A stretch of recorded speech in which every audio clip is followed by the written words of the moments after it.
그 다음에 늘어났어요. 의대 정원이 1,000명 늘어났는데 전국권 자사고와 일반고 어디로 가는 게 유리할까요? 제가 말씀드렸죠. 전국권 자사고는 강점이 뭐냐면 내신 경쟁이 치열한 약점은 있지만 어쨌든 학생부 종합하고 수능하고 같이 안고 갈 수 있다라는 게 큰 거고요. 그 다음에 어머님들 주위에 잘 보세요. 우리 애가 강남 쪽에 거기 가는데 저 학생부 종합으로 가겠다. 이렇게 한 학생은 극소수입니다. 사실 별로 없어요. 그 정도로 공부 잘하고 내신이 잘 나오는 학생은 수능으로 가도 또 갑니다. 그 학생들이 몇 명밖에 안 되고요. 나머지는 대부분 수능으로 간다.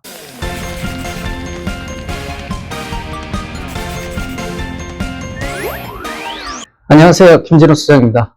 이제 슬슬 여름방학도 끝나고 여름도 끝나가고 조금 있으면 이제 고등학교 선택을 해야 되는 결정적인 순간이 다가오게 되겠습니다. 이제 12월째 원서 접수가 전국권 자사고 외고 마감이 되고요.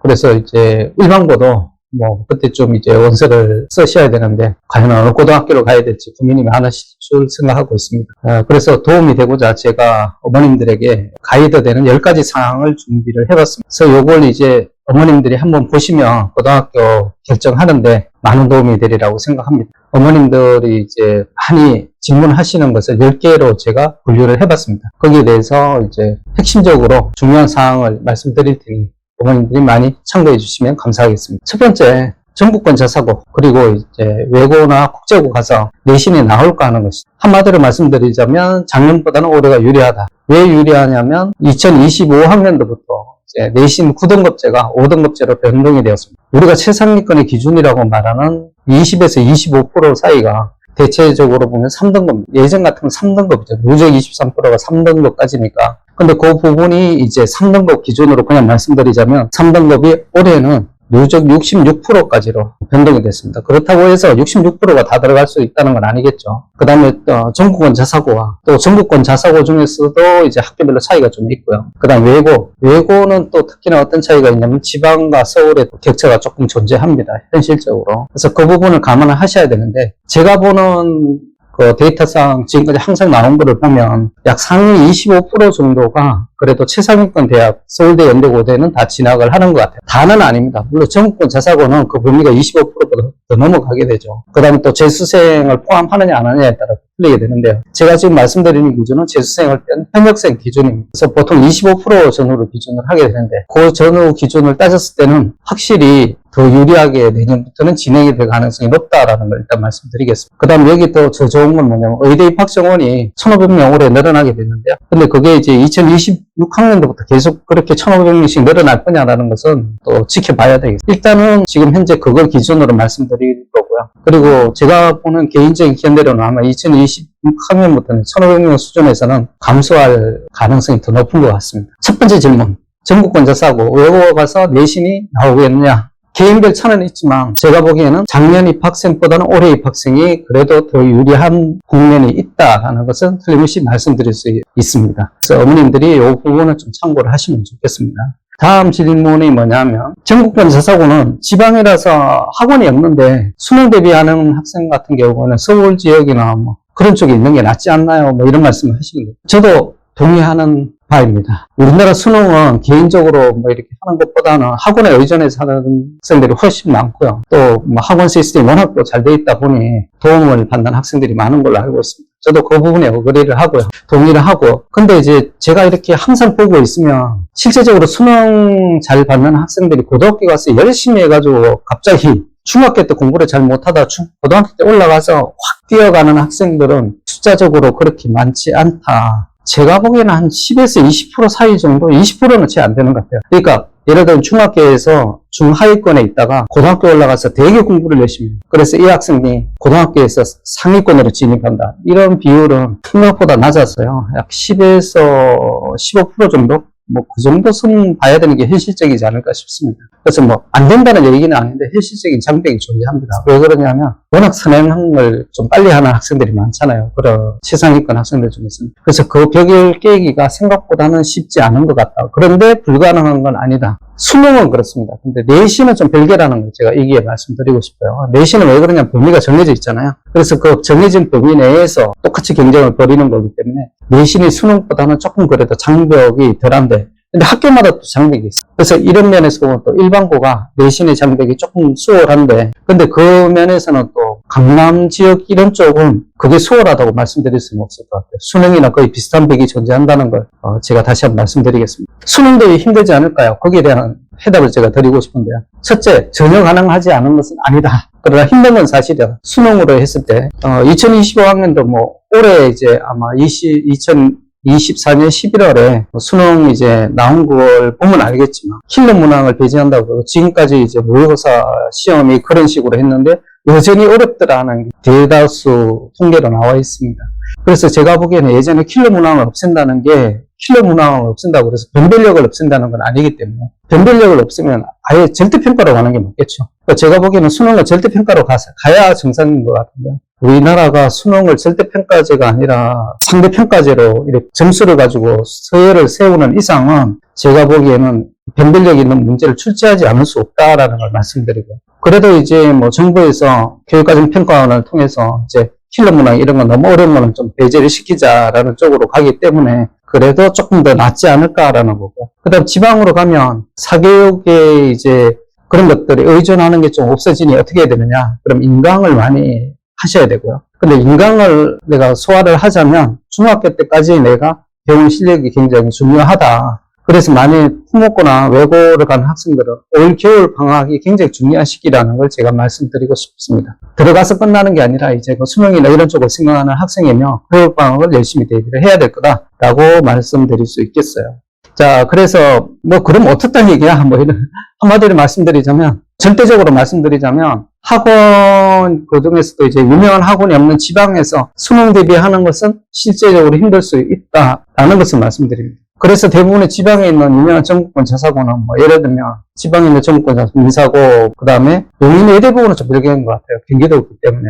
그 다음에 상산고도 조금 별개입니다. 의대 중심이기 때문에 의대는 수능 비율이 높잖아요. 그래서 그쪽은 조금 별개고요. 그 나머지 학교는 대부분 학종 중심으로 한다는 거예요. 학종은 학생 간의 이제 상대적인 그 내신 경쟁이잖아요. 그래가지고 수능하고 조금 다른 결이 있습니다. 그래서 수능보다는 학종 쪽으로 가기 때문에 그 학교 스타일은 좀 틀리다. 그 다음에 외고는 거의 심한 학교는 한 80% 정도가 학종으로 해서 들어가잖아요. 수능을 배제한다라는 걸 말씀드리고 싶어요. 자, 그럼 여기서 여러분들이 이제 뭔가 하나를 눈치채실 것 같은데요. 그러니까 전국권 자사고나 대부분의 전국권 자사고, 그 다음에 외고나 국제고는 수능보다는 학종, 학종은 뭐냐면 내신, 학교생활 이쪽에 관심이 많고 그쪽을 잘할 수 있는 학생이 가는 게 유리하다. 제가 말씀드리고 싶습니다. 그럼 수능 쪽을 굉장히 강점이 있고 나는 수능 쪽으로 해서 어디를 가고 싶어. 그러면 어떻게 해야 되느냐. 제가 보기에는 일반고가 강남이나 목동 쪽이나 뭐 이런 우리가 말하는 학원 쪽이 잘 되어 있는 지역이 있죠. 아니면 그 근접 지역에 있는 일반고 이쪽이 더 유리할 가능성이 있다는 것을 제가 말씀드리고 싶습니다.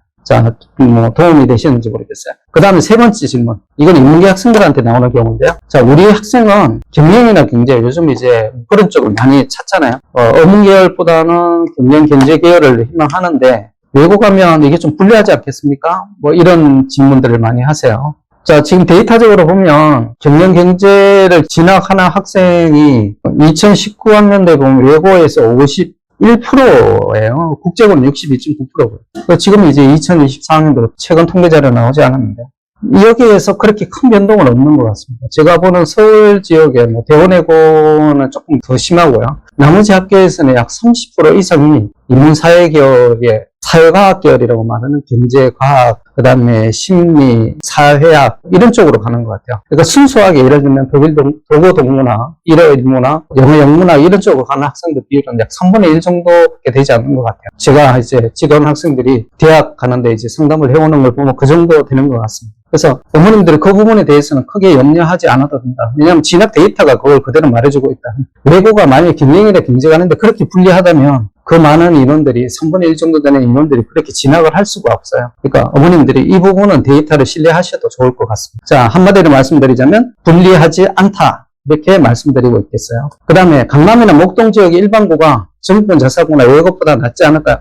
자, 한마디 말씀드리겠습니다. 의대 가는 데는 수능 쪽으로 내가 가겠다. 그랬을 때는 당연히 일반고, 그중에서도 강남이나 목동 지역의 일반고가 더 유리할 가능성이 높습니다. 한번 뭐 객관적으로. 그 다음에 수능뿐만 아니라, 그 다음 뭐 학생부 종합이나 이런 쪽을 통해서 가고 싶다. 지역 인재는 이제 해당이 안 되잖아요. 이제 들어가는 학생들은. 그러니까 그 부분을 제외하고 학생부 종합이나 이런 쪽을 생각하면 서울 지역 의대는 학생부 종합 비율이 높거든요. 그쪽으로 가는 걸 감안하면 전국권 자사고 가는 게 더 낫다라는 것이죠. 그다음 일반적으로 서울대, 연대, 고대 가는 학생들은 인문계 쪽으로 가겠다는 학생들은 확실히 외고가 더 유리하다. 왜 외고가 유리하냐면 내신이 일단 강남이나 목동 지역은 너무 힘들어요. 내신 따는 게. 근데 차라리 외고가 내신 따는 데는 더 낫다라는 것을 여러분들에게 말씀드리고 싶습니다.